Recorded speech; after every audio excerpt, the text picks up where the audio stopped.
والصلاة والسلام على من لا نبي بعده. أعوذ بالله من الشيطان الرجيم.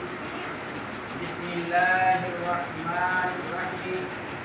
يا أيها النبي إنا أرسلناك شاهدا ومبشرا ونذيرا وداعيا إلى الله بإذنه وسراجا منيرا. محترم بزرگ اور دوست اور عزیز ساتھیوں، اللہ رب العزت کا بڑا فضل و کرم اور اس کا احسان عظیم ہوا کہ اس نے ہم سب کو پاک گھر میں قریب نماز جمعہ کی ادائیگی کے لیے آنے کی توفیق عطا فرمائی. دعا کریں اللہ رب العزت ہمیں پنج وقت نماز پڑھنے کی توفیق عطا فرمائے. قرآن کریم کی ایک آیت میں نے تلاوت کی ہے.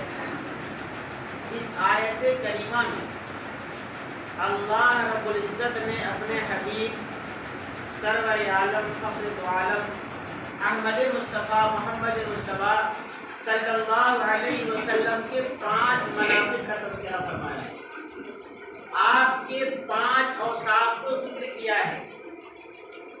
سب سے پہلا وصف جناب نبی کریم صلی اللہ علیہ وسلم کا یہ بتایا گیا، یا ایھا النبی انا ارسلناک شاہدا، کہ اے نبی ہم نے آپ کو شاہد بنا کے بھیجا.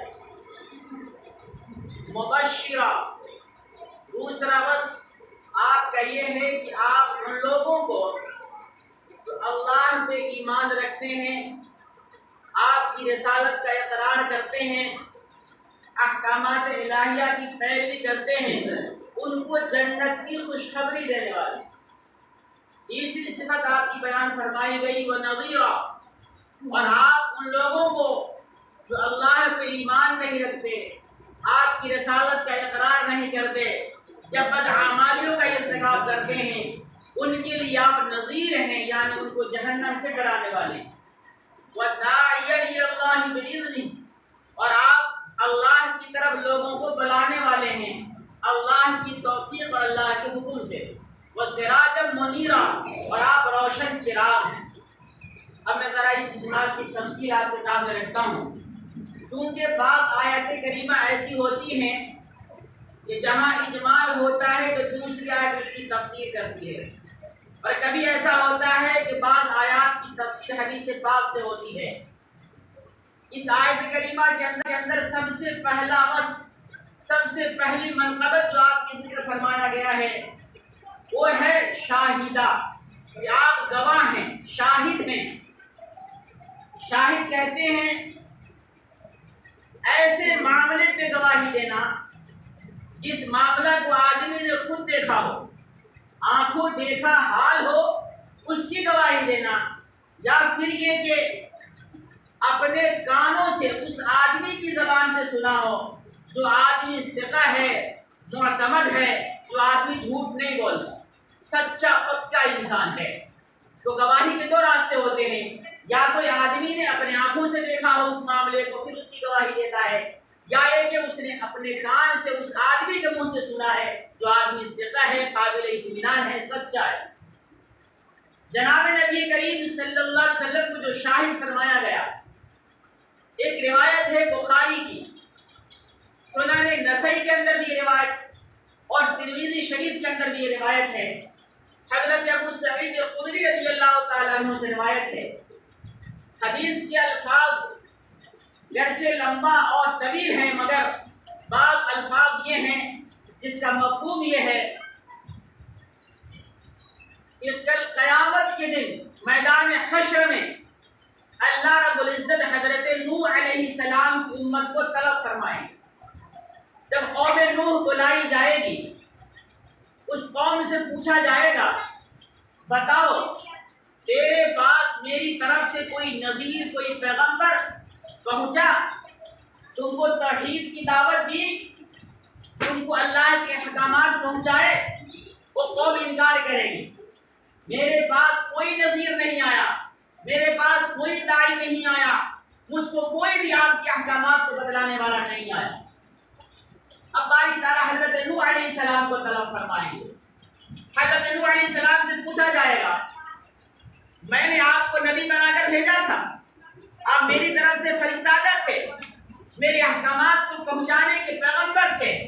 آپ نے اس امت کو، اس قوم کو توحید کی دعوت نہیں دی؟ حضرت نوح علیہ السلام کہیں گے بھلا ضرور، ہم نے تو 1 سال نہیں، 2 سال نہیں، 4 سال نہیں، بلکہ 950 سال تک تبلیغ کی، سمجھاتا رہا، لیکن اس قوم کا حال تو یہ تھا کہ آنکھوں میں پردے ڈال دیتے تھے تاکہ نوح کو دیکھے ہی نہیں 950 سال سمجھاتا رہا۔ ہم اور آپ تو دین کی دعوت دیتے ہیں، کسی کے پاس ملاقات کے لیے جاتے ہیں، 1 مرتبہ سے 2 مرتبہ چلے گئے اور تیسری مرتبہ چلے گئے تو تھک کے بیٹھ جاتے ہیں، کہتا کہتا تھک گیا مگر کیا آدمی سن کر کے نہیں دیتا، سن کر کے نہیں دیتا، اگتا جاتے ہیں۔ مگر حضرت نوح علیہ السلام اللہ کی جلیل القدر پیغمبر 1 برس نہیں، 2 برس نہیں، بلکہ 950 سال تبلیغ کیا، اور یہ قوم کہہ رہی ہے کہ میرے پاس کوئی نظیر، کوئی داعی نہیں ہے۔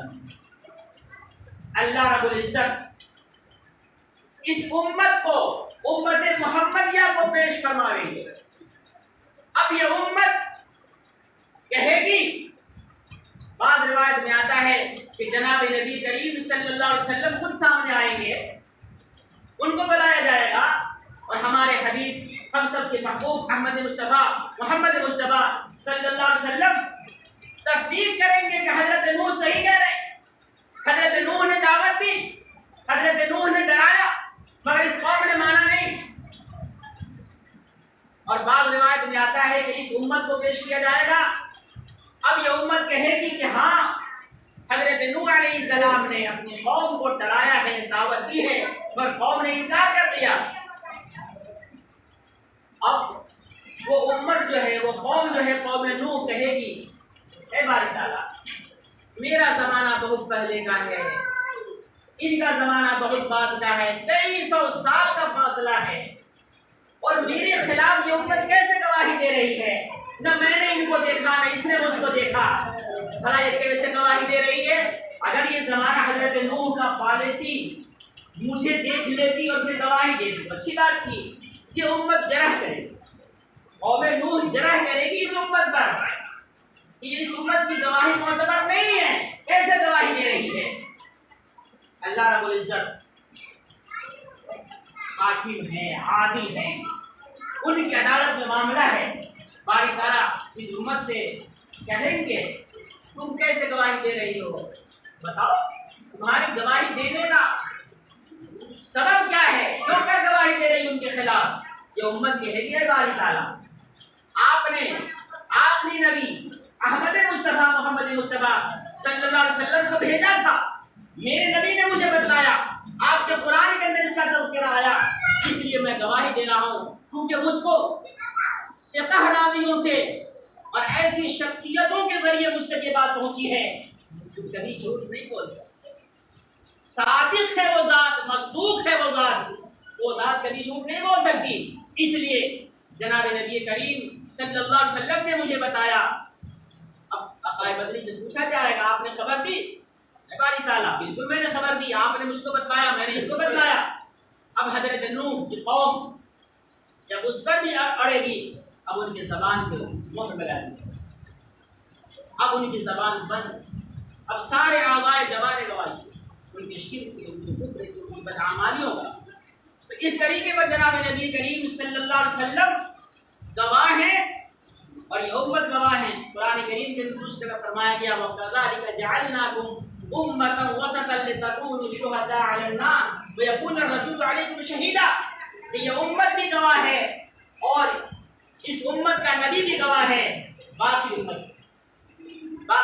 امت تو جناب نبی کریم صلی اللہ علیہ وسلم کی پہلی صفت، پہلی منقبت شاہدہ، دوسری صفت مبشرہ، مبشر آپ اس بنیاد پر ہیں کہ آپ نے کھول کھول کر بتلا دیا جنت کے راستے یہ ہے، چلو گے جنت ساری نعمتیں تمہارے لیے، اور اگر تم نے احکامات الہیہ کی نافرمانی کی، منمانی زندگی گزاری تو سن لو، پھر جنت کے بجائے جہنم تیار ہے، اور جہنم تمہارا استقبال کرنے کو تیار ہے۔ اور اس کے اندر ساری تکلیف دہ چیزیں، ساری مشقتوں کا سامان جو آنکھوں نے نہیں دیکھا وہ ساری چیزیں وہاں موجود ہیں۔ وَدَاعِيًا إِلَى اللَّهِ، اور اللہ کی طرف دعوت دینے والا یہ نبی بِإِذْنِهِ، اللہ کے حکم سے دعوت دیتا ہے۔ پتہ چلا داعی جو دعوت دیتا ہے اللہ کی توفیق سے دیتا ہے۔ اللہ کی توفیق اور شامل حال نہ ہو بندہ کسی کو خیر کی دعوت نہیں دے سکتا۔ اس لیے اگر اللہ رب العزت نے ہمیں دعوت کی توفیق دی، اللہ کا شکر ادا کرنا چاہیے، اکڑنا نہیں چاہیے، فخر نہیں کرنا چاہیے، بلکہ اللہ کا شکر ادا کرنا چاہیے۔ اے اللہ تیرا کرم ہے، تیرا شکر ہے کہ تو نے ہمیں اس دعوت میں لگا دی، اس دعوت کے لیے منتخب فرما دیا۔ اللہ کا انتخاب ہے یہ، کنتم خیر امۃ اخرجت للناس تأمرون بالمعروف وتنہون عن المنکر وتؤمنون باللہ۔ اگر دعوت کے لیے ہمارا انتخاب ہے تو دعوت دینے والا جو بھی ہو اس کی طرف نہیں نگاہ ڈالنا ہے۔ دعوت دینے والا کالا ہے یا گورا ہے، عجمی ہے یا عربی ہے، ہندوستانی ہے یا پاکستانی ہے، بلکہ اللہ کی دعوت کون دے رہا ہے؟ امیر ہے دے رہا ہے، اس کا ہم احترام کریں گے، اس کا ہم اعزاز کریں گے، اس کو سینے سے لگائیں گے، اس کا احسان ہم مانیں گے۔ اور ہم اور آپ حقیقت میں اسی وقت کامیاب ہو سکتے ہیں جب ہماری زندگی نبی پاک صلی اللہ علیہ وسلم کی سیرت کے مطابق گزرنے لگے۔ آج ہمارے چلنے کا انداز، آج ہمارے بولنے کا انداز، اب آج ہمارا رہن سہن جب لخت شریعت پہ چلا۔ آج میں آپ کو ایک بہت بڑے فتنے سے آپ کو آگاہ کرنے والا ہوں۔ سب سے بڑا فتنہ ہمارے اس دیش کے اندر جو ابھی ہے وہ فتنہ قادیانیت ہے۔ کیا فتنہ ہے؟ فتنہ قادیانیت۔ یہ نیا لفظ شاید آپ کو سمجھ میں آ رہا ہوگا۔ مرزا غلام احمد قادیانی ہندوستان کا ایک بڑا صوبہ پنجاب کے اندر سن 1839 یا 40 عیسوی کے اندر مرزا غلام احمد، نام تو غلام احمد ہے، بہت اچھا نام ہے، مگر اس ملعون کو غلام احمد کہنے میں بھی شرم آتا ہے۔ اس کو کہنا چاہیے مرزا قادیانی، کہنا چاہیے مرزا احمد قادیانی۔ نام کتنا اچھا، غلام احمد، احمد کے غلام، اللہ کو نام تو بہت پیارا ہے۔ اس کے باپ کا بھی نام دیکھیے، غلام مرتضیٰ، مرتضیٰ نبی کی صفت ہے، غلام مرتضیٰ۔ اس کے دادا کا نام ہے عطا محمد، اللہ کتنا اچھا نام، پر دادا کا نام ہے گل محمد۔ سارے نام اچھے ہیں مگر ان کا ملعون کا کام بڑا ہی نام ہے۔ یہ ملعون رنگ کا کالا تھا، آنکھ کا کانا تھا، شرابی تھا، نشہ باز تھا اور کریکٹر کا بہت گھناؤنا انسان تھا، لیکن اس کے باوجود اپنے آپ کو نبوت کا دعویٰ کہا کہ میں نبی ہوں۔ ہم سب کو یہ بات اچھی طرح جان لینا چاہیے۔ قرآن کریم نے صاف صاف فرمایا ہے، تقریباً قرآن کریم کی 100 آیتیں اور احادیث پاک تقریباً 200 ایسی موجود ہیں تواتر معنوی کے درجے میں، جس سے یہ بات ثابت ہوتی ہے کہ آقا مدنی احمد مصطفیٰ محمد مصطفیٰ صلی اللہ علیہ وسلم کے بعد کوئی نیا نبی نہیں آ گیا۔ ما کان محمد ابا احد من رجالکم ولکن رسول اللہ وخاتم النبیین۔ کوئی نبی نہیں آئے گا، نیا نبی کوئی نہیں آئے گا۔ حضرت عیسیٰ علیہ السلام قرب قیامت میں تشریف لاویں گے ضرور، مگر حضرت عیسیٰ علیہ السلام نیا نبی نہیں ہے، وہ نبی بنائے جا چکے ہیں اور ان کو اللہ رب العزت نے فرشتوں کے ذریعے زندہ آسمان میں اٹھا لیا۔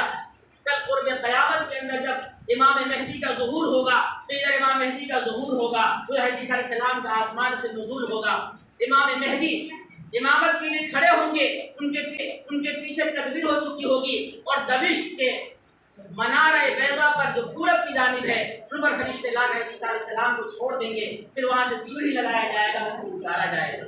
بہرحال یہ لمبا واقعہ ہے، مجھے بتانا اس مقصد یہ ہے کہ مرزا ملعون نے جھوٹا نبوت کا دعویٰ کیا اور یہ ملعون پیدا تو ہوا ہندوستان کے اندر۔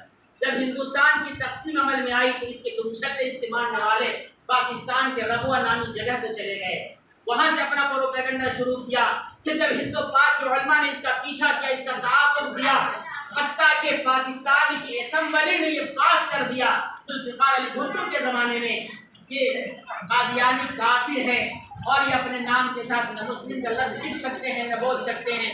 اور جنرل ضیاء الحق کے زمانے میں امتناع قادیانیت آرڈیننس باضابطہ فرمان جاری کر دیا گیا اور مستقل طور پر پرتیبند لگا دیا گیا، تب یہ وہاں سے بھاگ کر لندن گیا اور اپنے آقا کے قدموں میں جا کر وہیں سے پھر یہ پروپیگنڈا شروع کیا ہوا ہے، اور ہمارے ملک کے اندر بھی یہ جال شامل ہوا ہے۔ خود نے آپ کے نیپال کی راجدھانی کاٹمنڈو کے اندر احمدیہ سنگ کر کے اس کا درتا ہے، اور کرگز سے پرسولی بھٹا بہت 15 کلومیٹر پچھم طرف پڑتا ہے، وہاں اس کا کالج ہے۔ بہرحال یہ اپنا جال ڈالے ہوا ہے اور اس جال کے اندر سادہ لوگ مسلمان کھا جاتے ہیں۔ اس لیے ہمیں اور آپ کو اچھی طرح یاد رکھنا چاہیے کہ ایسے ملعون اور ان کے دکچھلوں کی کوئی تعاون ہم قبول نہیں کریں گے۔ یہ جہاں بھی جاتا ہے تو اپنے آپ کو قادیانی نہیں کہتا، بلکہ یہ کہتا ہے کہ میں آپ کی سیوا کے لیے آپ کی خدمت میں آیا ہوں، میں آپ کو کوئی مجھ سے خدمت لینا ہے تو لے لیجیے۔ اگر وہاں کے مسلمان ناخوانہ ہیں، وہاں کوئی مکتب یا مسجد نہیں ہے تو مکتب مسجد بنا کے دے دیتا ہے، اپنا قادیانی پنڈت لا کے رکھ دیتا ہے، بچے پڑھنا شروع کر دیتے ہیں، ماں باپ سوچتے ہیں بچہ پڑھ رہا ہے لیکن پڑھتا نہیں ہے، بلکہ وہ کیا ہو جاتا ہے، اسلام سے نکل جاتا ہے، دور ہو جاتا ہے۔ اس لیے ایسے فتنے سے ہم سب کو بچنے کی ضرورت ہے۔ اللہ تعالی ہم سب کی حفاظت فرمائے، اور اللہ تعالی جب بھی ایسا موقع آ جائے اور کوئی قادیانی کی طرف سے ہم کو تعاون کی بات آئے تو ہم کہہ دیں کہ ہم ایک وقت کھائیں گے، ایک وقت بھوکا رہیں گے، مگر تمہارے اس ناپاک پیسے کو ہم قبول نہیں کر سکتے، یہ ناپاک اور پلید ہے، ایسے پیسے پر پیشاب تو میں کر سکتا ہوں مگر ایسے پیسے کو قبول نہیں کر سکتا۔ اللہ تعالیٰ ہم سب کو